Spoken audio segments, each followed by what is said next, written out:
வணக்கம் நேயர்களே, ஃபீபாவின் இன்றைய காலை தியானத்திற்காக உங்களை அன்புடன் வரவேற்கிறேன். ஃபீபா நேயர்களுக்கு அன்பின் வாழ்த்துக்களை தெரிவித்துக் கொள்கிறேன். இந்த நாளிலும் யோவான் எழுதின சுவிசேஷம் 15வது அதிகாரம் முதல் 3 வசனங்களை உங்களுக்காக நான் வாசிக்கிறேன். நான் மெய்யான திராட்சை செடி, என் பிதா திராட்சை தோட்டக்காரர். என்னில் கனி கொடாதிருக்கிற கொடி எதுவோ அதை அவர் அறுத்து போடுகிறார். கனி கொடுக்கிற கொடி எதுவோ அது அதிக கனிகளை கொடுக்கும்படி அதை சுத்தம் பண்ணுகிறார். நான் உங்களுக்கு சொன்ன உபதேசத்தினாலே நீங்கள் இப்பொழுதே சுத்தமாயிருக்கிறீர்கள். என கருமையான கர்த்தருடைய பிள்ளைகளே, நம் வாழ்க்கையை ஒரு திராட்சை கொடியோடு ஒப்பிட்டு இயேசு கூறும் இவ்வார்த்தைகள் மிக மிக முக்கியமானவை. இவை ஒரு தனிப்பட்ட மனிதன் ஆண்டவரோடு கொள்ளும் ஐக்கியத்தை காட்டுகிறது. முதல் 3 வசனங்களை நாம் வாசிக்கும் போது அங்கு ஒரு தோட்டக்காரரின் எதிர்பார்ப்பு என்ன என்பதை நம்மால் அறிந்து கொள்ள முடிகிறது. திராட்சை கொடியில் கனிகளை தோட்டக்காரர் எதிர்பார்க்கிறார். பிதாவாகிய தேவன் கனிகளை கொடுக்கும்படியாக எதிர்பார்க்கிறார். அது பலவீனமாயிருந்தும் திராட்சை செடியோடு இணைந்திருந்தால் கனிகளை கொடுக்கும்.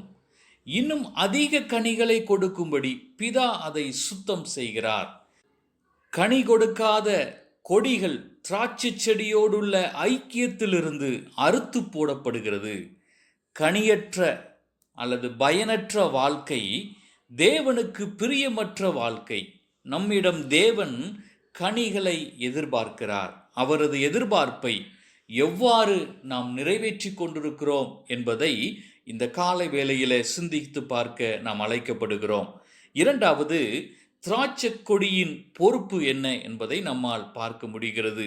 கொடி வளர்ந்து படர வேண்டுமாயின் அது ஒன்றை சார்ந்து இருக்க வேண்டும். தனியாக நின்றால் அக்கொடியால் வளரவோ எந்த பலனை கொடுக்கவோ முடியாது. கனிகளை கொடுப்பதற்கு கொடி செடியோடு நிலைத்திருக்க வேண்டும்.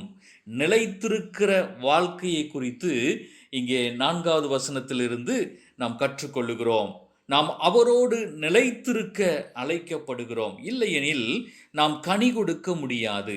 மேலும் தேவ வார்த்தை நமக்குள் இருக்கும்போது தவறான வழிகளுக்கும் துர்செய்கைகளுக்கும் நீங்கி தேவனோடு இணைந்து வாழ முடியும். என்னில் நிலைத்திருங்கள், நானும் உங்களில் நிலைத்திருப்பேன். கொடியானது திராட்சை செடியில் நிலைத்திராவிட்டால் அது தானாய் கனி கொடுக்க மாட்டாது போல நீங்களும் என்னில் நிலைத்திராவிட்டால் கனி கொடுக்க மாட்டீர்கள் என்று கர்த்தருடைய வார்த்தை தெளிவாக இங்கே சொல்லப்பட்டிருக்கிறது. ஒரு திராட்சை கொடியின் பொறுப்பு என்ன? நாம் ஆண்டவரோடு நிலைத்திருக்கிற அந்த அனுபவத்தை நாம் விட்டுவிடாது இருக்க வேண்டும். அவரோடு வைத்திருக்கிற அந்த ஐக்கியத்தில் தளர்ந்து விடாதபடி, சூழ்நிலைகளுக்கு ஏற்றவாறு பின்மாற்றம் அடைந்து விடாதபடி என்னில் நிலைத்திருங்கள், அப்பொழுது நான் உங்களில் நிலைத்திருப்பேன் என்று கர்த்தர் சொல்லுகிறார். கொடியானது திராட்சை செடியில் நிலைத்திராவிட்டால் அது தானாய் கனி கொடுக்க மாட்டாது. என கருமையான தேவனுடைய பிள்ளைகளை, அழைக்கப்பட்டவர்களாய் தெரிந்தெடுக்கப்பட்டவர்களாகிய நம்முடைய பொறுப்பு கிறிஸ்துவுக்குள் நிலைத்திருப்பதிலே இருக்கிறது என்பதை நாம் மறந்துவிடக்கூடாது.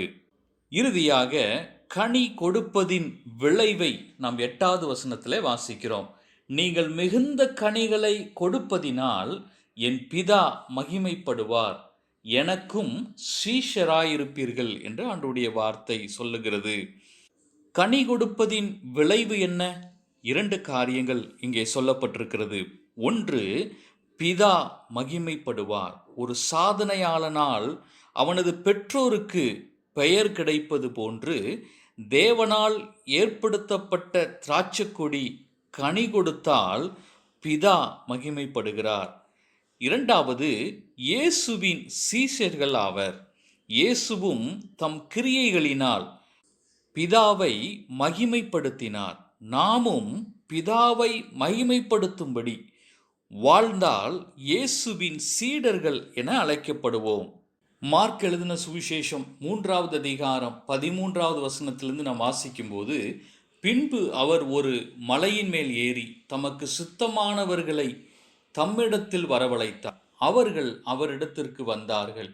அப்பொழுது அவர் 12 பேரை தெரிந்து கொண்டு அவர்கள் தம்மோடே கூட இருக்கவும் பிரசங்கம் பண்ணும்படியாக தாம் அவர்களை அனுப்பவும் வியாதிகளை குணமாக்கி பிசாசுகளை துரத்தும்படி அவர்கள் அதிகாரம் உடையவர்களாய் இருக்கவும் அவர்களை ஏற்படுத்தினார் என்று நாம் வாசிக்கிறோம்.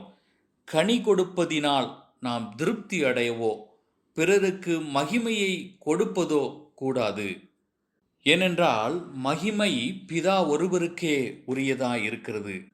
எனக்கருமையான கர்த்தருடைய பிள்ளைகளே, இந்த நாளிலே நாம் சற்று சிந்திப்போம். கனியுள்ள வாழ்க்கை என் மூலம் வெளிப்படுகிறதா? தேவனே, நீர் விரும்பும் கனிவுள்ள வாழ்க்கை என்னில் காணப்பட கிருபையை தாரும். கர்த்தர் தாமே இந்த வார்த்தைகளை உங்களுக்கு ஆசீர்வதிப்பாராக. ஆமென்.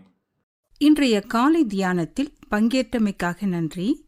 உங்களது கருத்துக்களை பகிர்ந்து கொள்ளவோ மேலும் விவரங்கள் அறிந்து கொள்ளவோ 9458505042 என்ற எண்ணிற்கோ அல்லது info@fibaonline.org தொடர்பு கொள்ளவும்.